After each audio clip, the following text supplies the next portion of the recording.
not something to be taken lightly. No one knows its secrets.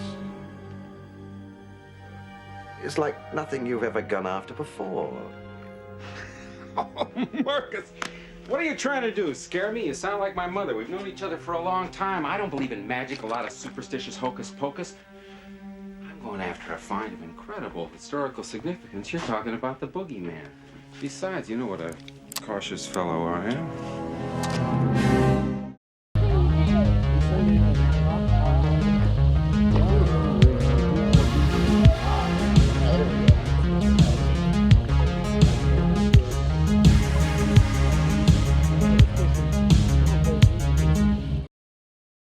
Welcome back to the Kino Cowboy Summer Series. We're in another summer already. Can you believe it? It's June when you're watching this, at least.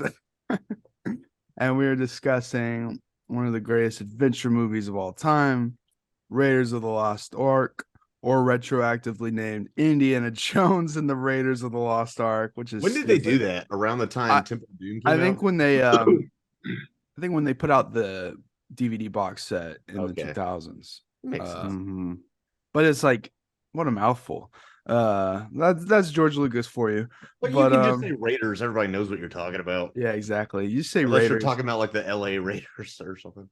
Raiders of the Lost Ark is part of the Indiana Jones series, and Indiana Jones for me is almost as like holy ground as Star Wars. That's just how it is. I grew up watching 80s blockbusters like this and Star Wars, Back to the Future, The Goonies. I'm very much in that zone. That is my special place. I think we all are. I know. Yep. I'm just saying, it's like my mom, obviously Gen X, she showed me all these movies growing up, so that's how I got so into them. And yeah, my dad showed me Indiana Jones. It was weird because like if with new movies, it was like, oh, this is PG-13, you can't see it, Scott. But then he was showing me Raiders with like face melting and shit. Exactly. It's surprisingly, I haven't watched any Indiana Jones in probably like, I don't know, early college. Yeah. And I forgot how violent these fucking movies are. Yeah, it's fucking awesome. You know, they get dark. I think my first exposure to Indiana Jones was just little bits here and there. I think my church did Indiana Jones like as just a skit, but I think I really didn't get exposed to Indiana Jones until when I went to Disney World back in like 2004. Oh yeah, yeah. We went to watch the stunt show. Yes, we did watch the stunt show. We went on the Great Movie Ride. That's actually where I saw the Rest in peace, the Great Movie Ride. Yep, the teaser trailer for Raiders was playing, and I was like, okay, I got to check this movie out. Yeah, yeah, that's cool, man. I didn't know you saw that stunt show. I haven't seen it yet, but I'm going to Disney World in like a month, and finally they had the Indiana Jones stunt show was down because of COVID reasons, because they were just getting back into the swing of things. Yeah, I was like, damn, man, I wanted to see the stunt show so bad. What's funny is that the first time we saw it, like it was storming, like it always is in Florida, and so because of they saw lightning, they had to cancel it. Like right as they got to the just right to the Cairo scene, so I didn't get to see it fully until about 2010. Oh, okay. Well, but still, I could see the first one, so yeah. Do they close it so Ron DeSantis could put more actors in brownface or something? Yeah, fuck Ron DeSantis. Sorry, go on. Yeah. We're not fascists in this chat. Yeah. Okay, so I was a very sheltered kid, and but yeah, my mom was like, we can watch Raiders of the Lost Ark, and we tried it a little bit when I was a little too young, and when it's at the bar fight with Marion and he shoots that guy in the head and it spurts out, I was like, okay, I can't do this yet. How old were you? I was like 10, and I had to watching this movie in single digits somehow. Yeah, no, I was too young. I was like, nope, this is too much for me. And then I waited about a year and a half, and then I was like, okay, I can handle this. Because I also tried watching Monty Python and the Holy Grail back then, and when they were cutting all his limbs off, I was like, "This is fucked up. I can't watch this." My parents wouldn't let me watch Even that. though it was comedy, I just didn't get the comedy either as a stupid kid. I had to wait until I was like 12. Yeah, I got exposed to indie single digits. It was like Indie and Star Wars were pretty close together. And then we used to talk about blockbusters from like the 70s and 80s. My dad went like the opposite direction, less wholesome, more fucking just like full action movies. So like I got exposed to Die Hard when I was real young and like The Warriors and The Terminator. Like those are the ones I grew up with. Goonies and all that. Those were definitely on the back burner whenever you got fucking Terminator 2 in front of you as a 10-year-old. Yeah. No, the Goonies actually got showed to me too early when I was in daycare. They call it home away from home, by the way. That's a nice little way to put it. But all the daycare attendees were all obvious like Gen Xers and like real into like certain stuff. So I'm like 5-6 years old and they're showing me the Goonies and Beetlejuice and James and the Giant Peach and all this stuff. And I don't think my mom had an idea. And then I think she figured out I watched the Goonies and she was like upset. And I was like, well, it was a cool movie.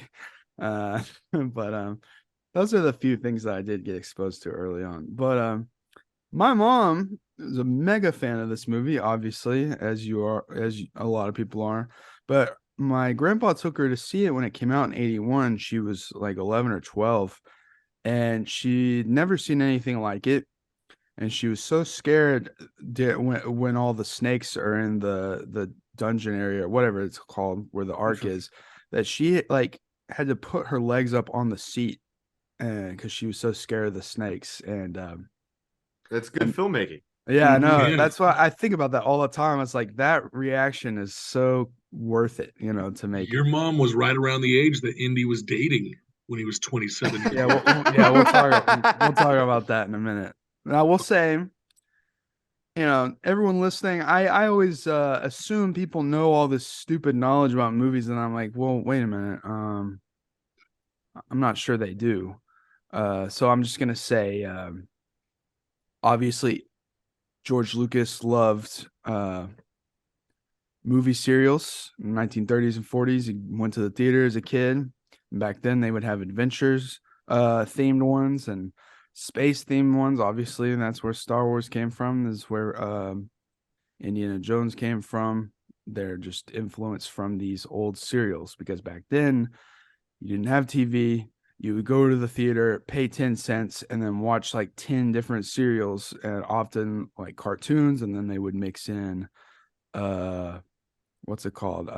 Newsreels too. And so obviously he was nostalgic for those kinds of things and wanted to make the ultimate version of that. So he teamed up with Steven Spielberg. And I think they did make the ultimate version of that because this Raiders of the Lost Ark incorporates every adventure element there is in a lot of different ways. And perfects it. I even saw, I didn't realize I had this. I'm looking at the Wikipedia. The 1982 theatrical reissue poster says The Return of Great Adventure, which I guess is the return of Raiders of the Lost Ark, but it also kind of speaks to that nostalgic element, which is good because, I don't know, a lot of those, we haven't seen a lot of classic adventure films recently, and a lot of films that have tried have been maybe not failed, but they've been duds. You have, I guess, stuff like Uncharted, the movie, which is fine. It's matinee at most, but stuff like that. Lost City of Z. I don't know what else. The Lost City as well, like the one that came out with Sandra Bullock and Channing Tatum. Yeah, oh yeah, that was actually decent. I didn't see it though. That was kind of comedic. Yeah, but now we have a new Indiana Jones, which we'll get to that when it comes out. Yeah. I have not read any of the leaks or rumors. I don't want to. Yeah, let's not. We'll see. But we'll see, man. And that's the thing. Is like everything just happens to come together so perfectly in this movie, and a lot of the greats take from different elements of movies that they enjoyed, and they think, well, I can do this in a better way, or in their own way. It just so happens to work better than whatever they were influenced by. And so that's just how art is sometimes. And so I hate when people are like, well, Tarantino's just taking from this, and this. I'm like, well, There's no new ideas. How many really new ideas are there? Not but much it's like, lately. I can't believe it's over 40 years old, and it's still one of the most like fun movies out there. And the film opens in the jungle, and you don't get a view of Indiana for a second, and the importance and the fun of the hero reveal and the lead up is always interesting and kind of important for these kind of characters. And him stepping out of the shadows is possibly one of the coolest shots of all time, especially because he's so roguishly handsome. Yeah. And Especially when he brings out the whip. Yeah, it's just boom. He's not someone to mess with. You immediately know that this guy's a badass. He knows what he's doing. Whips the gun away, which is an odd thing for a character to do before then. It's like it still is. And I was even thinking during this, like, how many, other than maybe a lightsaber, what characters have a weapon as iconic as Indiana Jones's whip? Right. And it's hard to think of something. And it's such a small thing. I mean, really, it's god tier character design. The whole thing. The fedora, as much as that's been appropriated by neckbeards, different kind. But it's really interesting. And one of the smart things about the bullwhip is that it's something on his character design that's very inconspicuous when he doesn't have it out. It's just hanging on him. Mm-hmm. So it's still a very naturalistic design, but it's always there. And when he gets it out, it adds to him so much more. Especially love to see. I was reading a whole interview, or it was like a discussion or a meeting or something between Lucas and Spielberg, talking about him and talking about the design and talking about the bullwhip. And Spielberg is saying, like, okay, if he has a bullwhip, he also needs to at some point like use it to get a beer or to rope a woman in and kiss her, which he does in later movies. But it's really an example of how many details. That's the thing. Watching this, and I also watched Temple of Doom last night, which we'll get into. But the thing, it's almost greater than the sum of its parts, is what you're talking about when borrowing from so many influences, because there are so many movies that focus so much on the action beats, but there's so many little bits in there, like even just as much as Indy going, I don't know, I'm making this up as I go, to Sulla, which is a great defining character moment, kind of getting ahead of ourselves. But so many things, the monkey doing a little Zeke Heil, which cracks me up. Just little things in this movie add up to so much, even though the base is already so great. And I think that's what a lot of studio movies might be missing today, is because there's a production team going, well, we need this beat and this beat and this beat and this scene. And you have that, but if you don't also have directorial vision to fill in all those little gaps that may elude a design by committee sort of filmmaking style, you're going to lose that and all that nuance and texture that makes this movie such a masterpiece. And then, of course, these days they want to have quips and they want to have humor undermining everything, and et cetera, et cetera. And this movie is very serious and very suspenseful, but they still have ways to inject humor into these serious scenarios without it undermining anything. And Alfred Molina's character is a perfect example of that, and the way he is foolhardy and how he reacts to certain things. And also it shows you how, while he's doing these things that are comedic, it's showing how experienced Indy is to these kinds of scenarios. Right. And he's used as a foil to the more competent character. Yeah, it just works hand in hand. And also Alfred Molina's Latino in this movie for some reason. Yeah. We won't go there. British guy being Latino. I mean, what was the point? what was the point you were trying to make, Alex? When you were saying something right as Scott was getting into like the second part of his. Oh, I was just talking about the whip. So one of my, I think one of my favorite scenes is like when they're in the Well of the Souls and they're stuck. Him and Marion are in there, and then she thinks she sees a snake, but it's his whip. So she points the torch at him. He goes like, "Indy!" And then, "Ow, Jesus!" Yeah. No, that's good.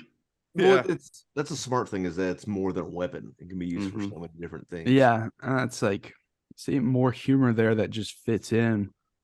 Because a lot of movies these days, like they make every single character have the same kind of sense of humor, this like snarky kind of humor, and it's like not every character. There needs to be different kinds of humor for each character. And He's widowy white behind me right now, isn't he? Well, there's a lot of the humor here is situational though. Yeah. Yeah. It's not just there's the famous like shooting the guy with the sword, or just he walks out and he's looking for Marion in a basket, and then he sees 100 baskets and he just has this look on his face, just like, God damn it, and has to start turning stuff over. There's little things like that are humorous. The little Nazi monkey. But Marion definitely is humorous too, especially just like, just in the very beginning. I mean, you see obviously there's friction between them. Then especially just when he says one of my favorite lines, I can only say I'm sorry so many times. I've had that conversation before. My favorite line for that scene is, "I was a child. I was in love." You knew what you were doing. Indiana Jones is a pedophile.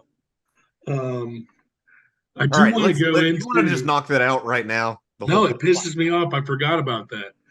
I was like, God damn it. It makes me uncomfortable. So if you read, I think it's in the novelization. I'm not sure, but looking online, she was something like 15 and he was like 25. Yeah. Or something like that. Gross. Even for the time, pushing it. Yeah. I think like Elvis and his girl. Yeah, that's gross too. I know. That is gross. It's terrible. I think originally Lucas was like, yeah, she's like 11, 12, and he's older. And then Spielberg was like, let's age her up a few years. Let's not do that. I don't know what's up with Lucas having Ahsoka Tano wearing tube tops when she's like 13 or whatever, and then whatever Marion's getting up to. Yeah, but she's an alien. Oh yeah, so it's okay. Oh yeah. Yeah, they have. I do want to comment on this movie. Probably does the mystical Oriental or Middle Eastern person the best. If you can say that it's the best. You've got so many different like trippy, like they go in and they're learning about the ark itself, and then he was reading it and he's like sitting cross-legged and it's like guru-esque. But then you've also got Salah, who's not necessarily mystical, but he's definitely got like a ooh, I'm from this other country element to him. Especially carrying around the monkey and like the monkey eating the bad date, and he like catches it right before Indy does it, and this music plays, and you're like, oh, I don't know. I really enjoy it. I know it's probably not the best thing in the movie, but I thought it was cool. Who, the guru guy? No, the Salah just in general. No, Salah's the shit. Salah's awesome. He's got some of the best lines too. He's one of the great movie sidekicks. I think you've got every single set piece too. And I was watching this, I was like, this just feels like a Disney ride. Like half the set pieces that are underground, I'm like, I'm not complaining, but I was just like, man, Disney fucking goes in on their rides because these all feel like Disney rides. Yeah, I'll tell you what, I went on the Indiana Jones ride for the first time at Disneyland, and it's one of the coolest rides I've ever been on in my life. I was expecting someone to be singing in like half. No, you're like actually like under like in this giant temple with this like giant skull thing that has fire out of its eyes and like this giant animatronic snake and shit, dude. It is the most immersive shit I've ever seen in my life. That's one of the few rides that I want to ride so bad. So awesome. Are there Nazis? No. Oh damn. It's very not even in Florida. Oh wait, no, that's in Disneyland. Disneyland, excuse me. So that's why there's no Nazis. It's in a blue state. I showed Parker this movie for the first time yesterday, and she had a good time. And first of all, she's insanely attracted to Harrison Ford. So Oh, that my. was like half the reason she wanted to watch it. Because after we rewatched Return of the Jedi in theaters last month, she was like, "Man, Harrison Ford is so hot, dude." And I was like, "Yeah, We were all talking about it. I know, I yeah. went with y'all. I was talking about. I I think in know. the middle of the movie, we're just like, God damn it, Harrison's handsome. I Handsome remember in man. my 9th grade civics class, we watched Clear and Present Danger, the Tom Clancy movie, and Air Force One, just because my older teacher loved Harrison Ford, thought he was handsome. That's And she was awesome. like, these are political movies. His president fights on a plane, you know. Yeah, I was Yeah. talking to my mom the other day about Indiana Jones because it's like this is what we're doing this weekend, and she was just like, "Yeah, I wish he was still in them." I was like, "Mom, he's in the newest one. He is still Indiana Jones." And she's like, "Really?" And I was like, "Mom, look up a picture of Harrison Ford today." And she was just like, "What the fuck? How is he still so handsome?" I was just like, "I'm gonna get off this phone before you're too horny, Mom." Yeah, before just start spraying from the phone.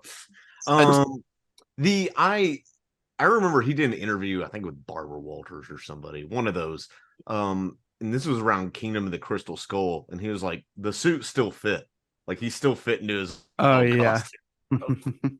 60, The sticking but when, his social security well, check in the when we pocket. were watching it and he replaces the idol with the bag of sand, and then Parker's like, "Oh, this isn't good." And then the boulder came down, and then it clicked with her, somewhere in the zeitgeist. She of course knew the boulder scene, and then it clicked, and she was like, "Oh, okay, I see. Yep, okay." And it was just like I knew you would recognize at least some of this just from how prevalent it is in Yeah, society. I was thinking that whole time, it's almost hard to do. If I wanted to make a scene about somebody going into an old temple and there's booby traps, it would be really hard to do it without referencing Raiders because it's so archetypal and so Yeah. perfect. It's like, well, if I have poison darts, that's Raiders, and if I have people getting crushed, that's Raiders. Um, and I'm sure all of this, even the Big Rock, has precedence in other places. What? So So overall, I want to hear real quick. Your girlfriend's opinion of the film. She was into it. Yeah, she had a good time. That's what Yeah, she said. it was good. And I was thinking You'll of the never know boulder. the truth. Yeah, I was thinking of the boulder scene. That's actually DuckTales. Like, was kind of the influence on that scene was DuckTales. oh yeah. That's right. Like one of the old comics or Yeah. something. hmm So Disney already had influence on this movie. I mean, before they ever got the rights to Lucasfilm. Built Yeah. fucking Disney. Also, there's a DuckTales or either what's his name? Donald Duck or DuckTales, where there's like going into a dream within a dream within a dream or something, and then it's like very similar to Inception too. So it's like, what's going on here? I don't know. I just remember that being a controversy when Inception came out. I mean, I've had dreams within dreams. That's something that I know, just but it was more than that, is what was more than that. I I don't don't know. They know. were dream DuckTales, you know. detectives. Say what? No, my favorite Donald Duck's one is the one where he's a Nazi. Yeah, no, and they ripped off that. Shut up, dude. They stole Nazis from Donald Duck for this movie because I mean, the Walt Disney was, pretty All right. infamously anti-Semitic. yeah, but this wasn't Disney yet. It's true. Nope. No, But no, but that's one thing why his cryogenic corpse, when he was talking through his brain computer to tell people what to do, they were like, by Disney Lucasfilm, I really need that Nazi stuff in my organization. Is that what you're saying? one of the funniest things about the Indiana Jones franchise is that he can just randomly speak any language where he is because he's just that expert. Except He's for almost a Mary Sue. the one time he doesn't is at the beginning of this movie, and he can't speak the specific native language of these guys, and Belloq rubs it in his face. He's like, "Too bad you don't speak their language." And after that moment, though, he can just randomly speak any language that he goes to, and I find that funny. Maybe Maybe Belloq rubbing it in his face was like the catalyst. He's like, nope. Well, doesn't Raiders take place after Temple? Yeah, Yes. Yeah, it does. So he knows all the languages in Temple. I know. Yeah, I know. It's just He fun. knows Chinese. He knows Hindi or whatever they're speaking. He also knows I don't know, like the dialect of the fungi and all that. Thuggy, yeah. He knows like everything except for these. This is the only time in the franchise is like right But here with it's these some guys. random tribe in South America. Yeah. Which it may have like 200 people speak that language. And There's a Belloq- tribe in South America that speaks purely in whistles. So who knows? Like, It's almost funnier that Belloq can speak it. That's like It's like, why? How would you, unless you were an anthropologist embedded for years, but I don't think that's Belloq. I think he's just, I don't know. I mean, again, though, there's different levels of fluency. He's like, I just kind of took a crash course and I was able to tell him, like, hey, bad guy stealing your idol, but go kill him. I'm Kill a him. good guy. Do you want jeans and fire water? I don't know. also Whatever it's he interesting we never see Jacques again after this scene. Like he flies, he's his man to fly him home, and he seems like a cool dude trying to fish and stuff, just He's an chilling. Aussie. No, he's Yeah. a chill Aussie. I think he's just some guy he hired. Yeah, He's Yeah, just some- mercenary. Yeah. yeah. But I mean, honestly, I think the point was to establish Belloq as basically, hey, he's always one step ahead of Indy, it Yeah. seems, and then Jacques, I mean, helps establish his fear of snakes in a way too.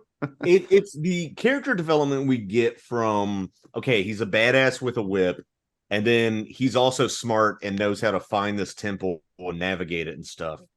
And then also he's afraid of snakes to immediately undercut all of that. And then we see him in his classroom teaching. We see all of those in succession. Mm-hmm. And it doesn't cram it all into one space necessarily, but we see all of it in succession. It's very intentional and very effective character development. Dude, how much development in just the first 10 minutes of that movie is insane. It's awesome. Mm-hmm. And it's just it's like mathematical. Also Jacques is like Launchpad McQuack in a way. That's what you no, remind me of. absolutely. Yeah. But and I kind of just didn't pay attention to the line, I guess, until recently, or I didn't think about it. But I when he's talking to Marcus, and he explains that he lost the idol, but he's still going to sell some of the stuff he did find. And he's like, "Oh, great, is enough for a plane ride to this place?" And I'm like, "Okay, so." All the stuff he finds, he sells to the museum, which just fuels his airplane tickets to go find more stuff. And I'm like, this is kind of a funny scenario. He's just like, oh, he said Marrakesh, which is in Morocco. So he's just like, okay, now I need to sell all this and then go to Morocco and then chase Belloq. Like he's an addict. He's a drug addict. He's an adrenaline. He's actually a villain, man, stealing all these ancient artifacts. No, he's straight up a grave robber. And they allude to it's a bigger deal in Temple of Doom. They allude to it like his reputation. Even the army guys who come, and they're like, yes, we've heard of some of your reputation. Because there's a fine line between grave robbing and archaeology. And I remember talking about it. I took an anthropology class just for Gen Ed. And he mentioned it because archaeology is technically a subset of anthropology. He's like, yeah, that's what we call a grave robber. I'm like, well, where's the line? And then also real life archaeology. I've met an archaeology. He's like 9 years in and still doing his postdoc shit. It's not as fun.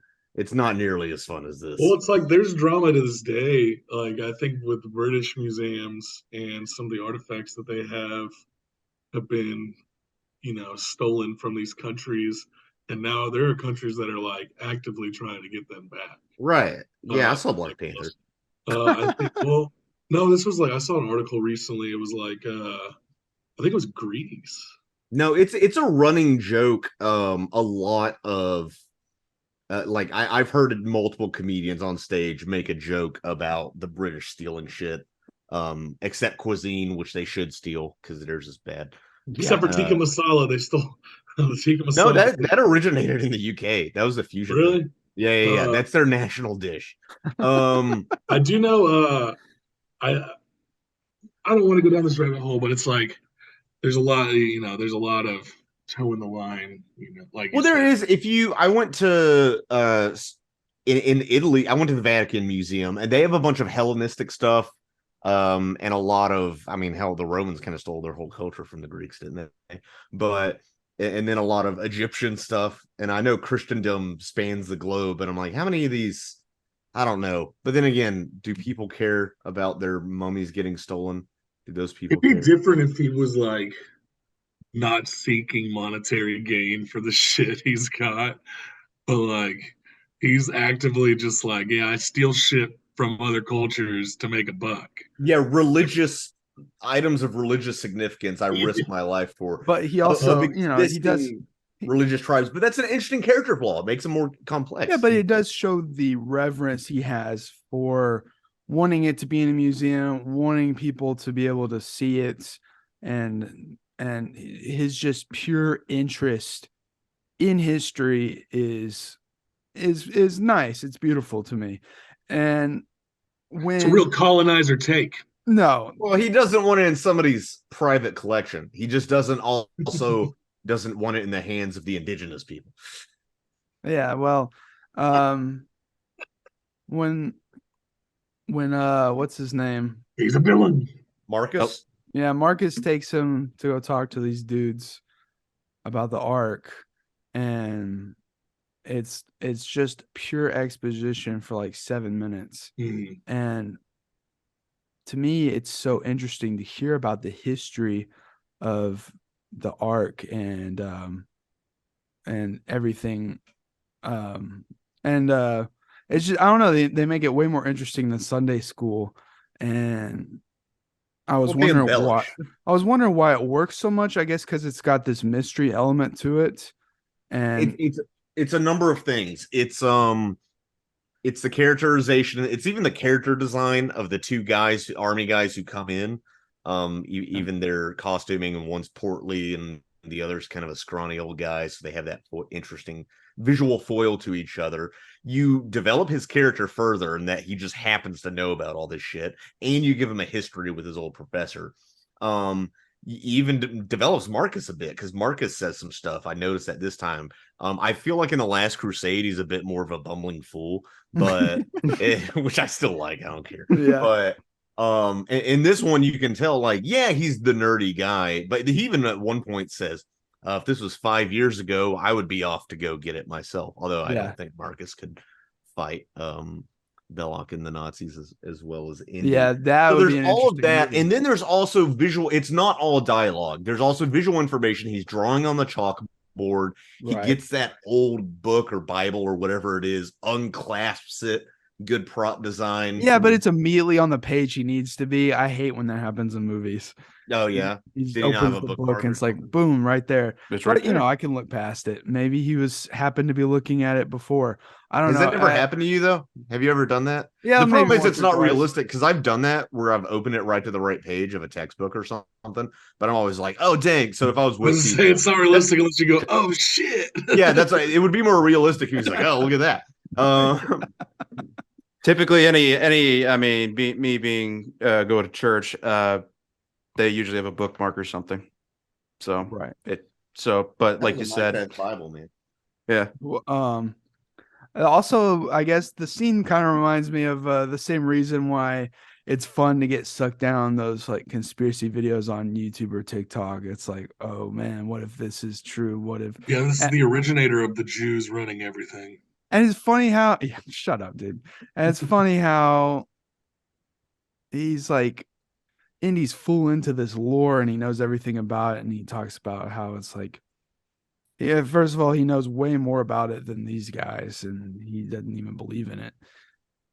But he's just like, he goes into such great depth about it, and then the very next scene, he's like getting on to Marcus for trying to scare him. And he's like, "Come on, man, I don't believe in this hocus pocus." And it's interesting line, considering Temple of Doom happens before. Right, because I mean, obviously, Temple of Doom wasn't written yet. So in this movie, so I actually, for the first time ever, I watched these chronologically. I watched Temple of Doom first. I did too, yeah. I had never done that before. I realized like until the end of Raiders, until the climax, we really don't see any explicitly supernatural stuff. Yeah. We see like the swastika getting burned in the crate that it's in, Which is fucking cool. Which is cool. That's the foreshadowing. But in Temple of Doom, like everything from the middle of the movie on, we're seeing crazy supernatural shit the entire time.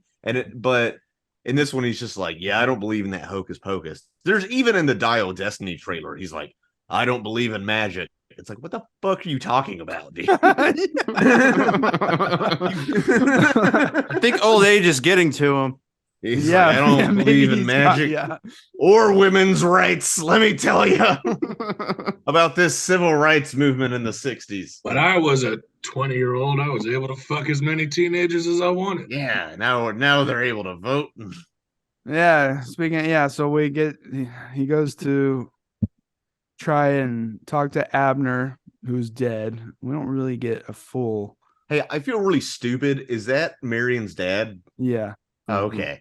I think I just put that together, and I've seen this movie 30 times. Yeah.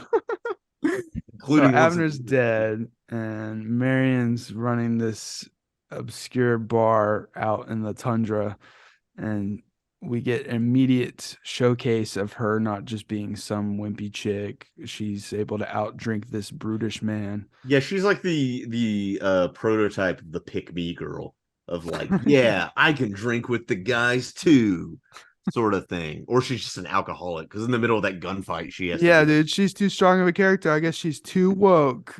Too strong. No, it did make me realize, like, I was watching this, like, so she just shit-faced this entire gunfight. Just like, that's just, I don't know why she's like, probably. I mean, yeah. Because she's like, Indiana Jones. Although she blames him, he's like, you ruined my life. Is like, is Indiana Jones fucking you while you're in this bar in Nepal? Like, of all places, how does that? I don't know how that adds up. Was he like, let's start a life together in the Himalayas? Yes, he groomed her, Scott. I don't know.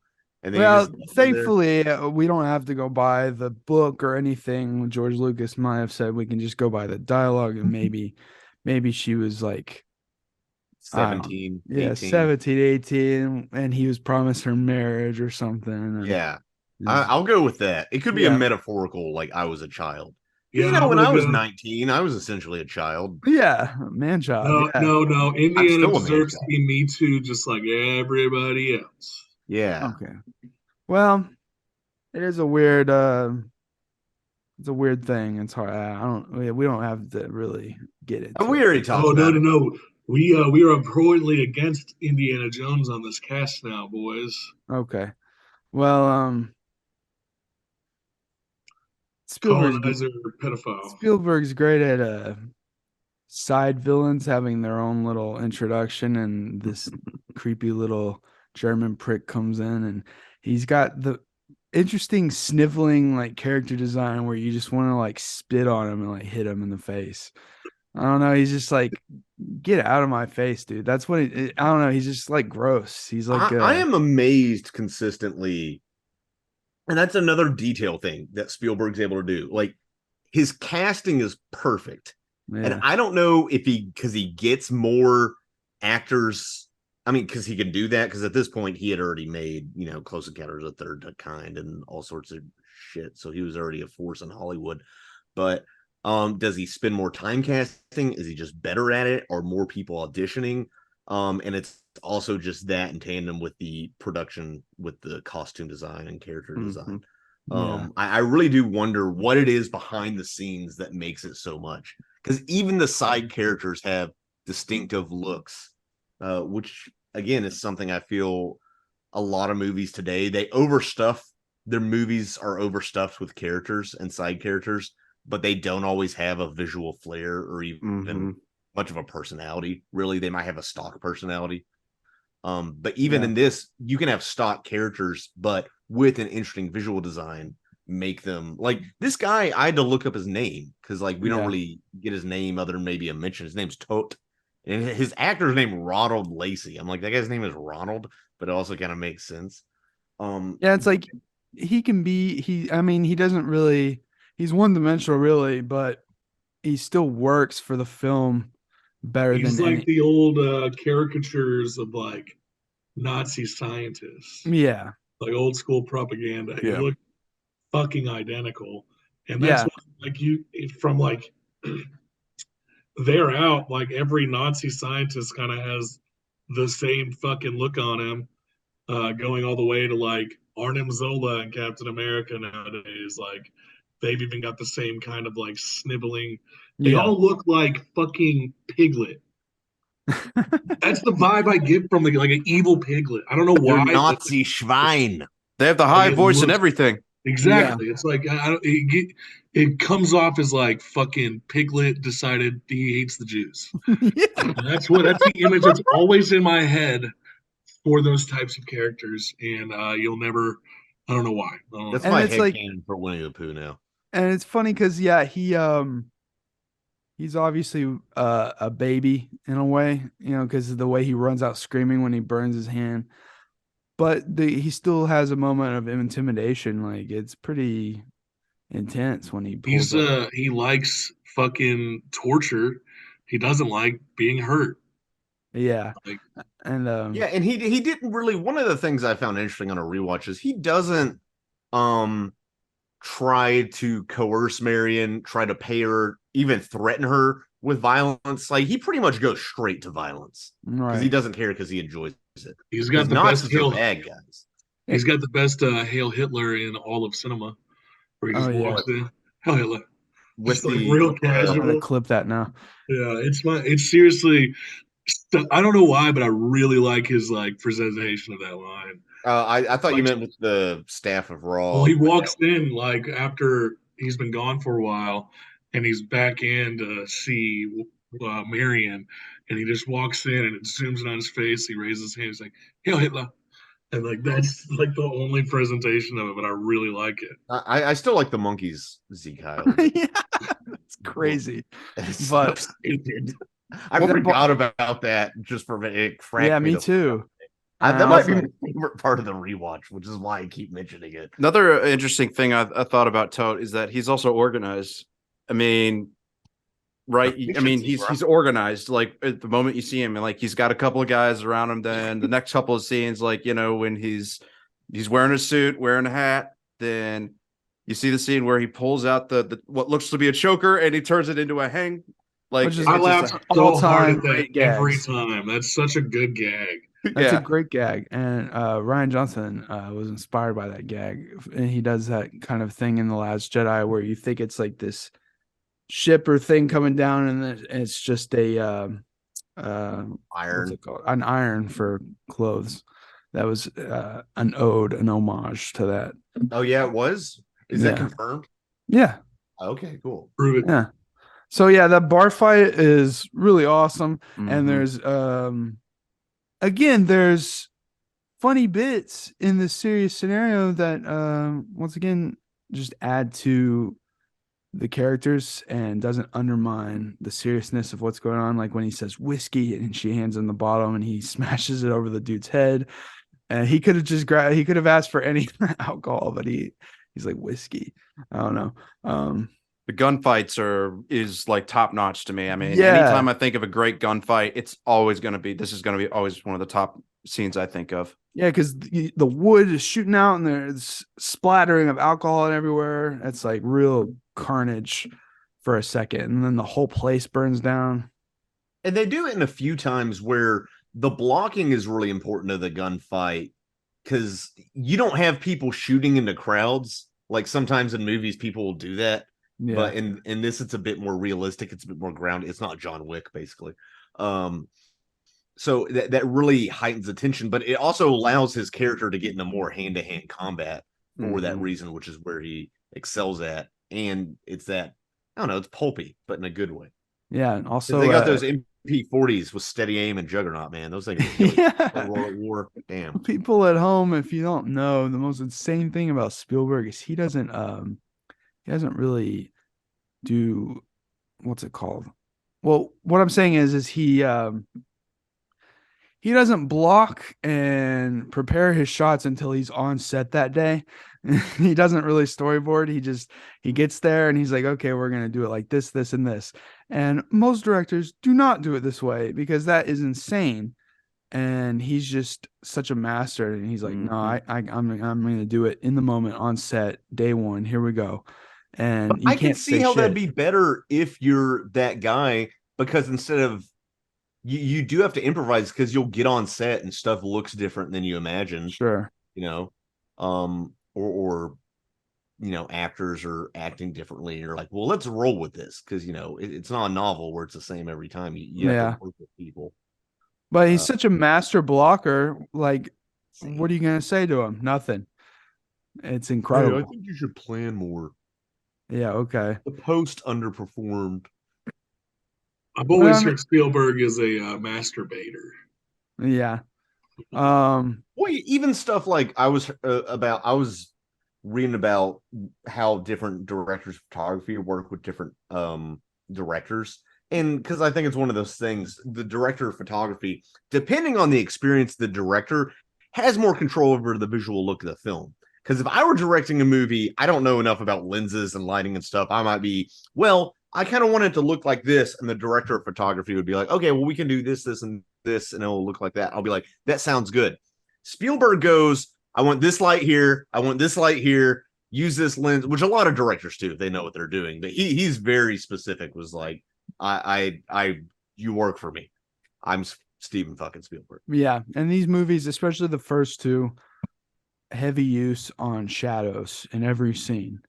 And silhouettes too are also a running motif when he walks in to Marion, and also I love the shot where he pulls Sala into the tent to talk to him and it's just their silhouette and all you can see is the background. Just a lot of use of shadows and so well. And yeah, like I said at the beginning, when he walks out of the shadows in the jungle, it creates atmosphere. It's just crazy. And that's the cool thing when you're working with shadows, you can't control the shadow, like to a degree, especially in a natural setting, you have to kind of improvise. I don't know. It's cool. Which I guess is something you don't only do if you have that sort of workflow, which is something that we've talked about this before, I think, on the cast, the flat lighting in modern movies. Yeah. Comparatively. Insane. And it's, I watched something like this. I'm like, oh yeah, this is what a movie should look like. Even though some of the sets in some ways might look cheesier depending on the set. Like, because the weights of certain props are off and stuff, but it still looks like a movie. Yeah. Go watch The Godfather. You'll be reminded that, oh yeah, we can add depth to images. Godfather. Yeah. When they get to Cairo, Midfather. it insists on itself. No, I'm just kidding. When they get to Cairo, it takes me a second and you realize, well, most of everything, the action and everything takes place in Cairo. There's not a extra expedition to get to the Ark. It's all in this one place. And that's what makes it kind of like a smaller scale in a way, because when you think of Indiana Jones, you kind of think of this globetrotting thing, but that's really just 3 and 4 that are these bigger globetrotters. And of course, there is, he does go to the jungle and he goes to Nepal and then here, and then he's on the fucking ship. But really, this is the most chunk of the movie. In other movies, he might be like, okay, well, we figured out more about the Ark. Now we have to go to this place. But no, it's all in this location. I find that fun. I kind of like how it's contained in this one setting. No, it is, because you have a lot of different stuff. You have like in Last Crusade. Yeah, it becomes almost Last Crusade's more cartoony, I think. You have Venice, you have the castle, you have all the stuff in like the desert in Syria or wherever they are. I don't think they're actually in Syria, but I know that temple they're in is actually in Syria. Stuff like that. We really only have one action scene in Nepal, which is comparatively mild. It's a bar fight. It's not some crazy, on a boat explosions, shit like that. then the other big action scenes really takes place in the desert. I mean, the truck scene and then the big guy plane scene. Yeah, it's all. But they're able. Here's the thing: it's hard to get visual variety in a desert. That's why I don't like deserts in real life, because it's a fucking desert. I don't get people who like the desert. It's a fucking desert. Anyway, it's but even in that truck scene, I noticed I was watching it again, and they're really smart about again how each individual beat has its own visual flair. Because you have him getting on the truck, and then in the desert, which is kind of just like plain desert, and then you have them knocking over all those workers in the scaffolding. So you have that, and then they're in a little oasis area, and then they're in a little like cliff area where a guy falls off. So they're able to keep that visual variety, even though your setting is supposedly limited. You don't have to go crazy with it. You just have to be smart with what you have. And it's also believable that all these things can be in the same place. It also gives you a sense of progression and a physical space. Yes. It's so good. And it's so simple. And that we're jumping ahead, and I'm going to jump ahead for a second here, and I'm going to say, chase scenes, a lot of them these days, they just go too fast because they want it to be badass. And your eyes usually glaze over because they're going so fast, and there's not enough detail. And you just see like cars crashing into things and exploding and stuff. And you're like, whoa, that's so crazy. But you show me this scene in Raiders, the chase scene, or you show me like the Road Warrior or Thunderdome. These are, visually they're a little bit slower, but I'm just way more invested in. It doesn't have to be lightning speed for it to be badass. And they need to slow shit down and add more detail. Yeah, this is good because it's at like horse speed. He jumps on a horse. They're old ass trucks in the desert, so they, engineering's not as good. Right. And they're older cars, 1930s. Yeah, and then you're able to have him fucking going under the truck and all that. And like you were saying, good filmmakers take care to set up a sequence of events for chase scenes where there's an escalation, but there's also different shit happening throughout this scene to keep it fresh. Like the sequence of events are all just distinctly different. Like he gets off the horse. Now he's driving the car. So now he has to deal with that. But then Nazis jump onto the car. So now he has to get them off. That's his objective. Now he has to fight the Nazi that's made it to the front of the car. It's a new objective. And then now he's hanging on the truck. Now his objective is to hang onto the truck and survive. And now he's being dragged.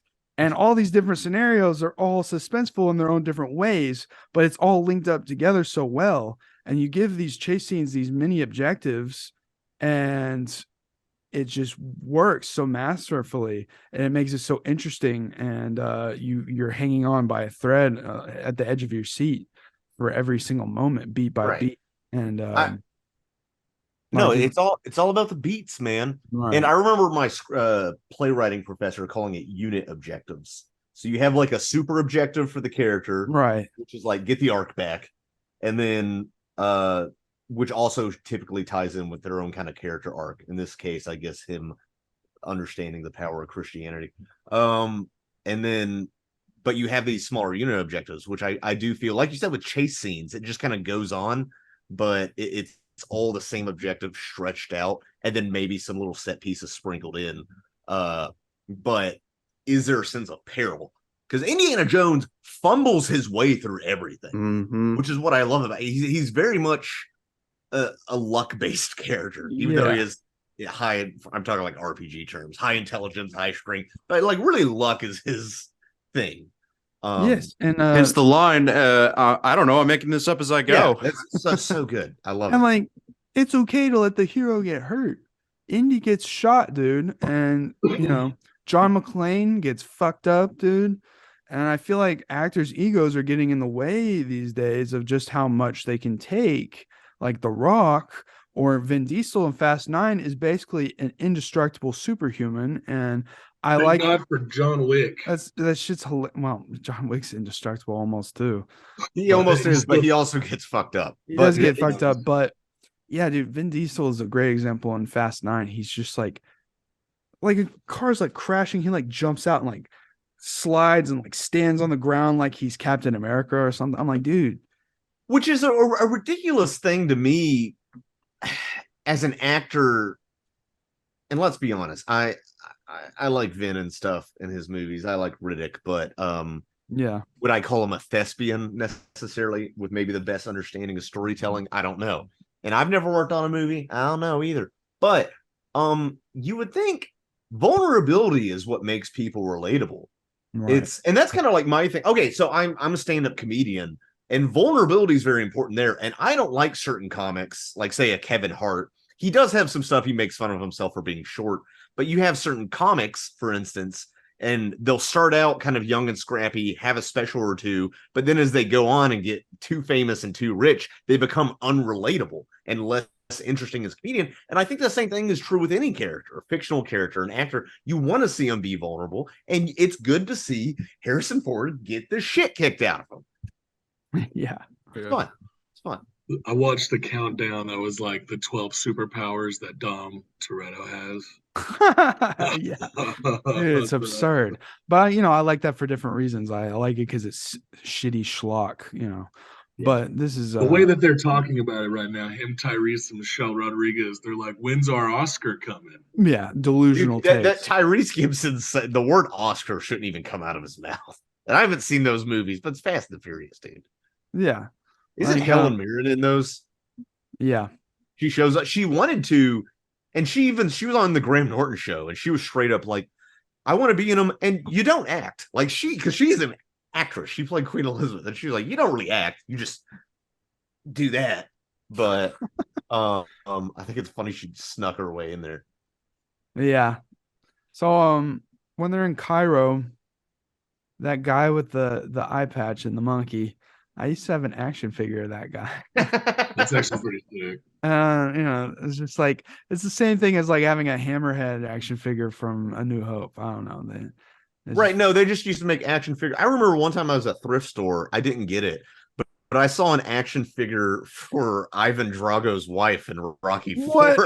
I was like, I thought about getting it. I was like, I don't know. That's funny, dude. It's just like, who's like, of all the characters in that movie, they're just like, dude, I need this Russian broad to.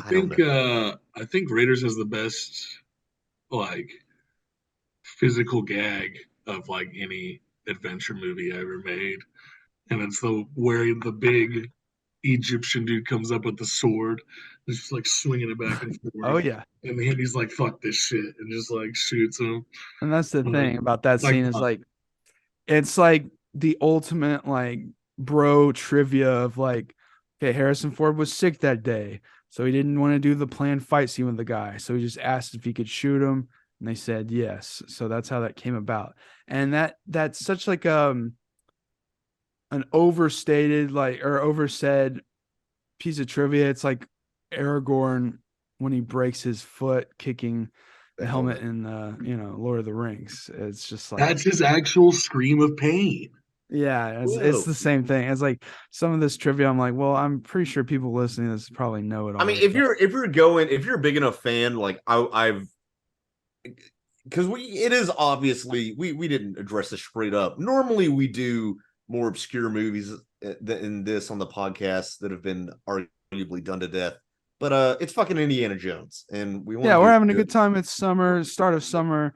We're gonna be doing Jones all month. You're doing this. You're having this on the background. You're smoking DMT, whatever you're doing. What? the monkey Segan Heil, all that cool stuff. Yeah, dude, that monkey Segan Heil on the Alex's shirt. It's an ape, technically. Okay. Yeah, well, like Cash was talking about Sala. Yeah, the way Sala kind of hammers into Indy, that the superstition of the Ark and how he says it's not of this earth is a great way to like kind of build up to that like superstitious, like maybe there is something supernatural here going on. And because Sala he's bright and charming and uplifted guy, but he does take a moment to get serious about the Ark because and he helps flesh out the what's happening in Cairo. Like he talks about how like the Nazis have hired pretty much any hand that they can to help dig this out, paying pennies on the dollar basically, which sucks. So I don't know. Yeah. To me, he's basically a supporting character that does exactly what he's supposed to do, gives you the right amount of information, and he doesn't overstay his welcome. You know, Yeah. He's like Lord of the Rings. You know, most of the supporting characters were memorable. They did what they had to do. So same here. I mean, with Sala, I mean, he's probably one of my favorite supporting characters for that reason, because he's one of my favorite. And he has, stuff to do. He helps Indy get the arc out and all that. Yeah. I do think it's funny that whenever he thinks that Marion's been blown up, and like you think he's on the verge of like maybe having an emotional moment, Sala's just like, life goes on. Yeah, dude, that's brutal. That is the proof. Yeah, like that's like they fully think that she was just fucking killed. Well, what are you gonna do, Nazis? I'm gonna still get the arc. I'm worried about my nut. I gotta get my nut. Yeah, and all of these scenes are taking place in Cairo, but they're all distinctly different, even though there's all this action going on. Like when Marion gets kidnapped, basically, and he's having to run through, and there's the visual image of, okay, she's in the basket. Now there's hundreds of baskets. And I don't know. And I like the way that Spielberg often lets multiple camera movements, like all of these sequence of images can happen in one uncut shot. Like when Indy's running, and then he runs so close that it gets up to the camera. It's just his frustrated, sweaty brow of him looking around. And any lesser director would make all these like a sequence of like 3 or 4 shots, and it just, you get to watch the way you get to watch him come up. You get to basically feel his pain in a way. I don't know, the way he sustains it. Yeah. I feel like a lot of movies today, there would be a quip. There would be like, "Oh, you gotta be kidding me," or something like that. He's always blocking shit to where it's continuous and fluids, creates a better sense of place for the action, where everything is mapped out, where every single person's standing in relation to one another and to the hero. And, just, I don't know, a master at work, basically. Can I also just say that the music in that whole scene in Cairo is, to me, it's so energetic. It's so like fun. It's so playful, even though so much is happening, like a sequence upon sequence upon sequence that are building up. Like, can you just give a moment to like give John Williams the credit where credit's due? Like, he just knows like how to take a series of sequences and write the right music to help bring it like the impact that the scenes have in the film. Well, I want to ask you, so we have some of it with, I guess, Marvel, but character themes. John Williams is known definitely in his scores for having character themes that'll drift in and out, even within a scene, very Wagnerian in that way. In something like Fast and the Furious, do they have that? Do characters have their own little musical stingers? Or is it just, so. I honestly don't know. It's just like whatever top 40 bullshit is on at the time, and they can. No, I wouldn't. I don't know, but yeah, there's not. Yeah, and I'm not Kino enough for those movies. I don't follow. Yeah, the man is still working. Son of a bitch. He's doing the music for the 5th one. He's like, what, 95? Yeah. Supposedly his last one, possibly his last film score. Yeah, well, we'll see.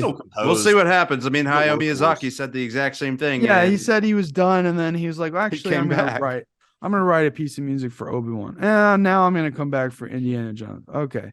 I mean, the guy's clearly a genius, and he also writes stuff outside of movies too. Yeah, like I remember he composed some stuff for Obama's inauguration. Whoa. Yeah, I remember we watched some of it in school, and when it was on, and they were like, composed by John Williams, and I was the nerd in class who was like, John Williams, guys, you know who that is? I think he did the Olympics theme too. Also, one of the Olympics. Yeah. And it's amazing that your side gig can be composing for the first Black president. It's like, oh yeah, I just did that on the weekend, like, like side hustle. sort of thing. Yeah, so when Indy thinks Marion's been killed, he gets drunk. And we get probably the best bit of villain character development in the franchise, because Indiana Jones villains are notably two-dimensional for the most part. But Belloq, when he sits down with him, there's just enough development for Belloq's character to make him interesting, because you can tell he loves the archaeology as much as Indy.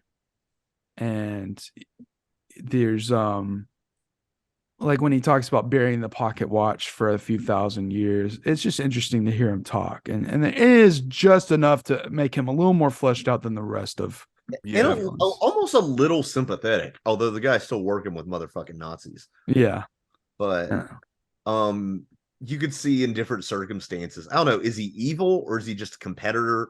More of a neutral. Because he really he wants to see what's in the Ark, I think. I think he does too.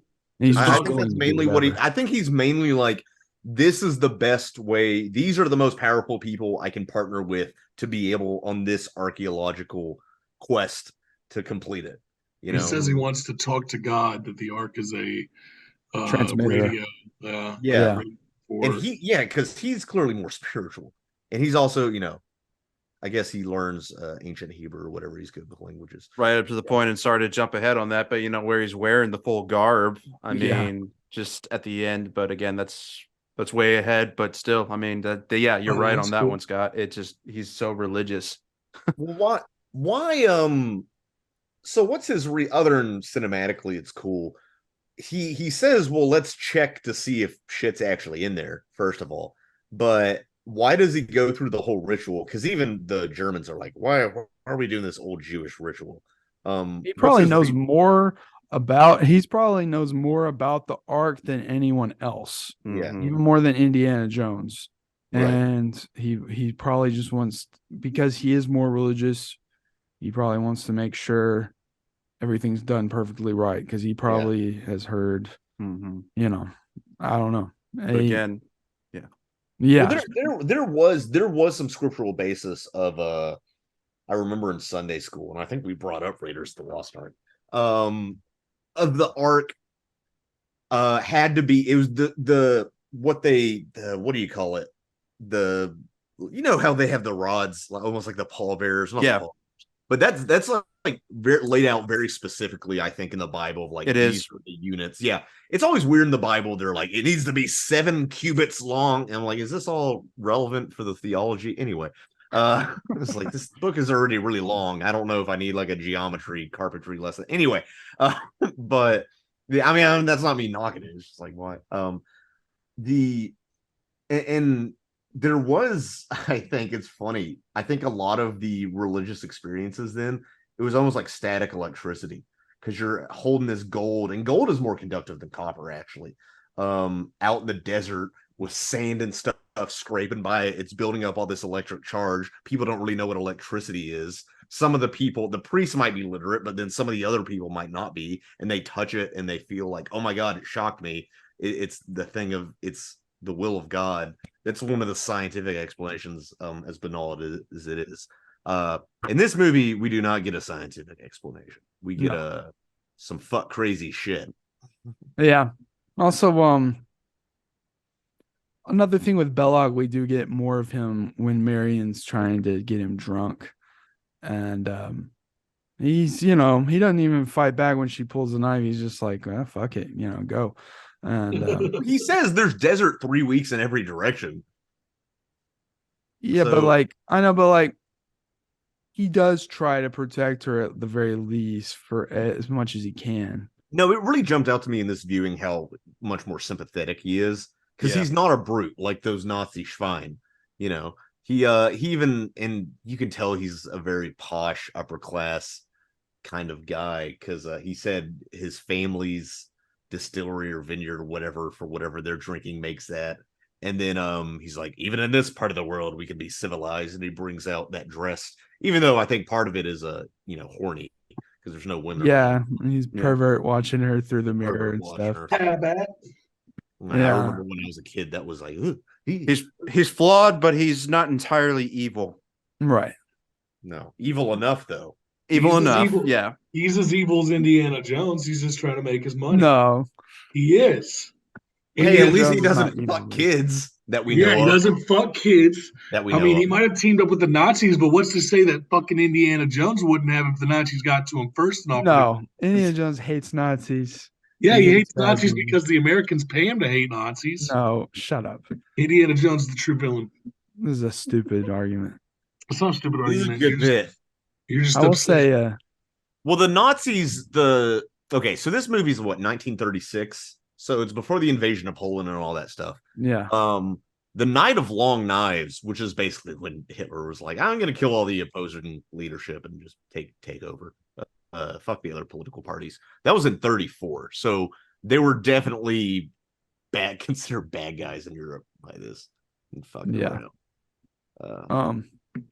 Also, Hitler was into the occult. That's true. That is true. Yeah. I've read That. Play Wolfenstein. You'll figure it out. Yeah. Um, And yeah. It was what's just up? just getting to kind of get back to where we were. I like that just in that scene in general that Belloq is basically he essentially is Indiana Jones in a way that they're very similar. I mean, it basically just leads to them like they share so many qualities together, even though one's different than the other. One is basically he's willing to go further while the other guy goes further, but in a completely different way. So there are both similarities and differences between them. Yeah, he gives the whole, I think he literally says, we're not so different, you and I. I think he says the line verbatim, which is this is probably one of the archetype setters for that of the sure. foil. And it is one of those things that's such an interesting way to do a character, and he's by far the best villain. But you already do the foil to the hero once, so how do you make 3 more villains that are like as interestingly connected? Right. Because I feel like the guy in 3 whose name I don't remember, he's a bit of like great value Sam's Choice Belloq. Donovan. Yeah, Donovan. Donovan, yeah. We'll get to that in a few weeks. Okay. But we talked about the chase scene, but before that, way before that, is that he goes into the map room, he does the map room, which you get that sense of awe, like, oh shit, stuff's escalating. And then you really get the sense of the importance of it is when he's actually in the room with Solid pulling up the Ark finally, and it's glowing and everything is like golden. And that's when you're like, okay, this is real serious now. And it's a great shot. It gives me chills almost, like the music swelling as they pull it up and stuff. They're real careful not to touch it. I don't know, it's smart. They're slowly bringing it across the pit of snakes. I mean, it's just like they've got the Ark now. They're just things are so exciting. Another famous piece of trivia is that he with the scene where he lands in front of the snake, there's actually a piece of glass there, and in between him and the snake when he falls in. And when the lightning flashes, you can see kind of a glare on the glass for a split second. I never noticed that on VHS as a kid, but in HD, you can see it a little bit. It's a fun little thing. And then they didn't have enough snakes, so they had to like have some animatronic snakes interspersed throughout too. Were just like rubber snakes they got from the and rubber, joke store. It's hard to find how do you complete that order? Do you go to Amazon and be like, yes, I need 10,000 snakes, please? I think they did order like snakes, and then they're like, they got them in there and like, no, we need like double this. It's like, snakes. What a crazy thing. Yeah, we got the wholesaler's discount for these fucking snakes. Yeah. And then you do get a great fight with the giant dude next to the plane, and you get you give Marion something to do. She is a helpless damsel in distress in this movie more than people try to say. And that's fine. She's not an adventurer, but she does help him out. She gets in the plane and she shoots up people. She does do some cool damage, and then which leads to the like I said, the escalation of the fight where it kind of changes now that the plane's moving and then the guy gets killed, obliterated. And I don't know. Yeah. It's like, this is just a little fight, but there's still beats to it. Right. Yeah. As immortalized by the chicken fight in Family Guy. That they're just playing. He's kind of the guy's playing with him, basically. And he does not want to fight at all, but he doesn't have a choice. So, yeah, I forget about that kind of like shrug. He's like, all right, hold on, let me get down. Let me get down. He tricks him and then just poof. Yeah, I forgot to say this earlier. So earlier, the guy with the sword who he shoots, famous scene, that guy in brownface is the same actor who plays the big guy in Temple of Doom who gets sucked into the rock crusher. Okay, yeah. That's another trivia thing. Mm-hmm. Yeah. Big dudes. And it's just like the horseback chase scene and then this fight and the jungle. And it's just like, it's every single trope from adventure serials all packed into one movie, the artifact, the exploration, every kind of action scene you could want, chase scene. And the fact that it flows so organically is insane. Mm-hmm. So that's just why it's like still celebrated all these years. But there it's like you said earlier, it's not as globetrotting as some films might be, where it does seem contrived. Like, okay, we need this set piece, we need this set piece. Yeah. It does feel like it naturally rises out of the story. Does she have to be in Nepal? I guess not. She could have been somewhere else. But it's cool in Nepal. Yeah. Sure. I definitely just like the scene on the boat. They have a couple of hours, just to decompress for a little bit, get some sleep, get some rest, and just how Indy, you could so tell he is so worn out from everything that's happened. I mean, again, leading up to his line, it's not the years, honey, it's the mileage. I mean, it's just there's just that scene to me is good just because it allows for just not just development of Indy and Marion, but it allows just to get a moment, we'll just you get to breathe, and it also reinforces the vulnerability of the character, which is important. Like we said earlier, hero needs to have his moment of where he's on his ass, basically. Also, we could call this the Mutt Williams conception sequence. No, but is that guy gonna be in the next one? No. Shia LaBeouf's too problematic now, right? Yeah, they're also cowards for not putting him in the new one. I think they should have put him in there in some capacity. I'm already mad about they could other have, stuff. I know. They could have his head. I'm not gonna spoil for anybody, but I know the beginning of the movie is like Disney, like, oh, let's. Never mind. I think I know, but we'll get there. Ooh, I can't wait for that cast.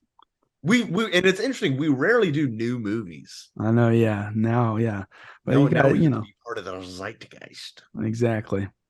Yeah, so they make Mutt Williams, and then there's what? How does he? This is a thing that pops up in criticism, plot holes, or whatever. When he goes on that U-boat, when he goes on that submarine. And how long does he stay on there, and where does he stay on there to go like 200 miles or whatever to some cave that they're in? So there is actually a deleted scene out there of him holding onto the scope, but for some weird reason they decided to cut it out. I mean, because obviously you see the scene where he's on there, he's just looking around, just like trying to find something to hold on to. But yeah, there's actually a deleted scene where he's holding onto the scope the entire time. Okay. And he's just like, I hope they don't submerge. Yeah. Basically. Stuff like that doesn't bother me, though. Because, I mean, it's like, how does Bruce Wayne get back to Gotham in the Dark Knight? Yeah, that one's stupid. He's a villain in Batman. Yeah. Yeah, I do like that Sala has that connection. He's like, oh, this guy will take care of you. And he does. He's not like some like double crossing guy. No, he's a bro. Which is nice. He's a bro. And they tries to save Marion by saying he's gonna sell her into sex slavery. Yeah. And then we do get that foreshadow scene of the shot of the box burning a hole through the swastika. Mm-hmm. And my mom, I remember we rewatched that movie back like 10 years ago, and she's like, I never noticed that scene. And she's like, that adds so much to like the build up. I was like, yeah, dude. It's like, How do you not notice that? I don't know. No, it's your mom. I don't know. Yeah, but I will say, does Indiana Jones speak much German? Because he seems confused when that officer starts accosting him for his uniform. yeah, I don't think he speaks German that well. Yeah, but he speaks. He speaks, the most speaks obscure enough. languages on earth, but he can't speak It's German. like way more difficult. I mean, German's difficult too, compared to most European languages. Yeah, but that is like one of my favorite things in movies is like when most of the movie is grounded in reality and then it escalates so insanely hard, but it has to have the exact execution to where it's believable and it works. And if it does work, then I'm going to froth at the mouth over this movie if they can pull it off. And I love, because like if you're watching this for the first time, you don't know anything about it, and this scene comes about, you're gonna shit your pants. I was like thinking that too. Because I've watched this movie my whole life. Yeah, if you you grow up watching this movie as a kid, you know what you're in for. Yeah, for me, it's like I would love to see it. Well, yeah, Parker was kind of like, whoa. But I did explain to her before we watched some of the more biblical stuff surrounding the Ark and stuff. So yeah.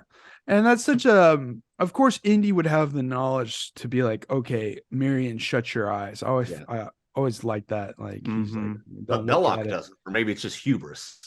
Yeah, Belloq. Maybe just intuition. Belloq is like so obsessed. He's been waiting his whole life to see inside of this thing. There's no way he's gonna look away. He's mystified. Especially the scene before leading up to them opening the Ark, where he basically taunts Indy, hey, you want to see this thing open as much as I do. You're not going to blow this thing up. Yeah.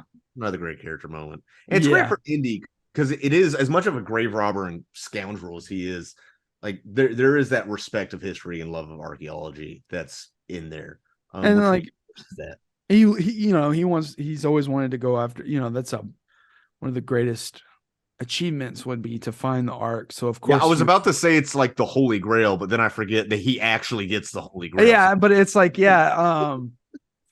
so for him to close his eyes after all this, getting to this moment must have taken a lot, because he would have loved to see what's inside there, but I guess he realized, oh shit, this is some shit's about to go down. I don't know, it's great. But he doesn't believe in magic. Yeah, and it's such an awesome, like, all the Nazis get electrocuted, the cameras go off conveniently, the spirits that come out, and then famously this got an R rating, and then they put fire in front of the dude's head blowing up, and then the MPAA, I was like, okay, it can be PG now. So which as a kid I was like, that is the most insane piece of trivia I've ever heard. And again, I want to emphasize, I was allowed to watch this as a young child, but not contemporary PG-13 movies, and this was way worse. Yeah, I had to like convince my parents to let me watch Lord of the Rings, but meanwhile you got dudes' faces melting off. By the way, I think I learned about Nazis from this movie and didn't really understand what they were. I think my first experience learning about Nazis was from Indiana fucking Jones. That's probably a lot of kids, dude. Yeah, a lot of it. Because I was just like, oh, who are these bad guys? I don't even think I understood the historical context. I got big into World War II in middle school. Like, I think right after that, because my grandpa, he was always watching the History Channel, and he always liked Raiders of the Lost Ark a lot. Because he showed it to because he grew up watching those serials, just like George Lucas did, and so he was like ready to go to take my mom like opening weekend because he knew what Spielberg and Lucas were going for. So I bet that was a real special kind of movie as an homage. Yeah, and your granddad was he's a filmmaker. Yeah, exactly. Yeah, so he was into he gets it. He gets so it. And what a cool experience that would have been. And especially in 1981, that those special effects look so cool even today. It's so much fun. I will say, so before we wrap up, spoilers for the Oscar snubbed Babylon. You have been warned, but I do love that it says something about this movie of how iconic it is, that shot, and it's not the most iconic shot, but if you know the movie, you've seen it, where the clouds are opening up and there's the torrent of smoke and fire, which I also think is pretty explicitly mentioned in the Bible. That shot is in Babylon at the end of the movie. It's referenced. Yeah, it's cool. Which is just another cool thing. That movie's and there's just like this weird, like almost like levity, like just the way it just comes down. It's like boom, it's over. Yeah, it's like God's just like Yahweh is just like, all right, under crashing everything. Yeah, let's go. And I love that the movie ends on like a gag, like in a way, like it's a gag, and it's just like one of the most iconic scenes, endings. It's like, well, what's in all these other boxes, Yeah, well, that's the thing. It worked for world building, and we get sequel in Crystal Skull. We get kind of an answer to some of that, but it is kind of world building of like, okay, maybe the Indiana Jones world has more stuff going on than just this. Which you've mentioned it. I like the way you phrased it to me once. You said, my favorite things about the Indiana Jones universe is every religion is true. It's just like, it's all, nobody's going to hell because unless you're an atheist. But if you just pick somebody, you'll be fine. Yeah. Don't cross Shiva. Don't mess with the Ark. Yeah. So don't cross the seal. Don't cross the seal. Yeah, dude. And that's the thing is like, it leaves your brain going because that's the last scene you see before you exit the theater, and you're like, whoa, what's all this?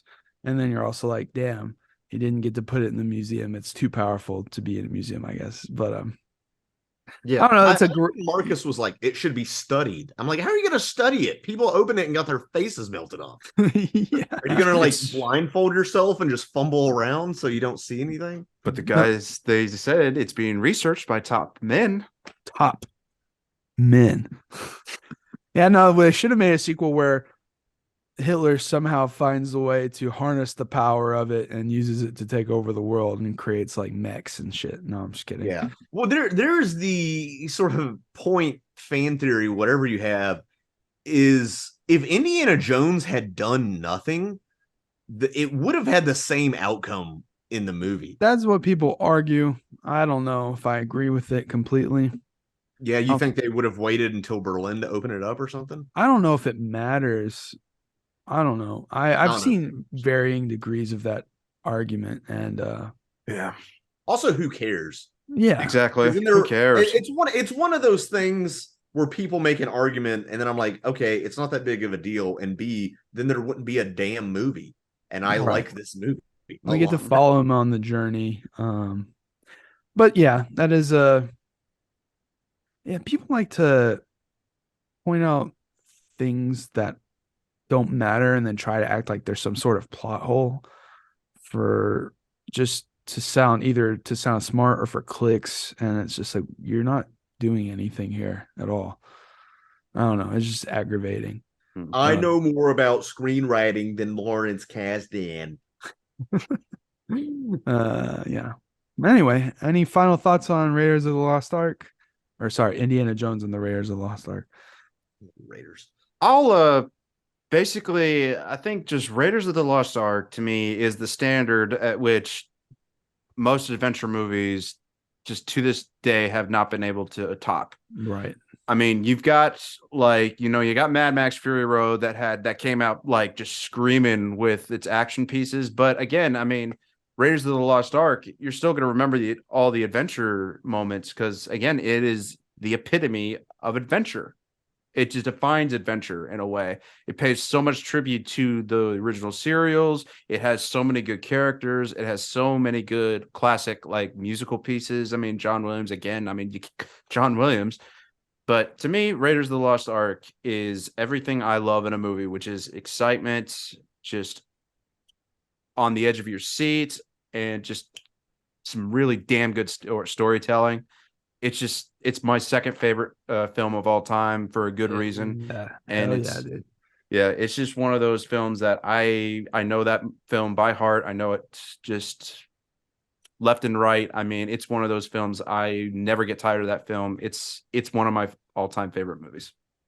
I guess it's almost to a detriment that like everyone wants to be, or to a point they want to be like Indiana Jones, but we need new adventure movie tropes that are different from Indiana Jones and other stuff. It's hard, and then also so much of the adventure genre, if you're setting it on planet Earth in this day and age, Earth has been so thoroughly explored. How do you do it without going full fantastical or setting it in the past like this movie? Right. The corners of the map have all been filled in. I think Indy just really just set the bar so high for adventure kind of movies. Sure. It's just and the whole adventure genre as we know it came out of colonialism, really, and that sort of Orientalism. Yeah. There's baggage there, but I don't give a fuck. Indiana Jones, cool. Yeah, man. And 4 years ago, I went to visit Scott in Kentucky, and we saw Raiders in the middle of the summer at that classic theater in Kentucky Lexington. Theater, it's great. It was, oh, it was so cool because it was such like a classic theater, and everyone was like having a good time. Most people in there had seen it before, so it wasn't like we have to be dead quiet. It was like good reactions and stuff. Mm-hmm. And it's such a summer movie, and I honestly, I hope one of these days to see it in a theater myself. It's just I missed out a couple times on it, but I'll get my shot. Oh, cool to see it in the theater. Anyway, anything else? All right. Thanks for watching, everybody. We'll be back next week with Temple O' Doom, and then we'll do Last Crusade, and then we'll do Kingdom of the Crystal Skull, and then we will do Dial of Destiny. So that's our summer. It's a little bit different from last year's Kino summer series, but gotta change it up a little bit. And these are very summer movies. So we'll see you next time.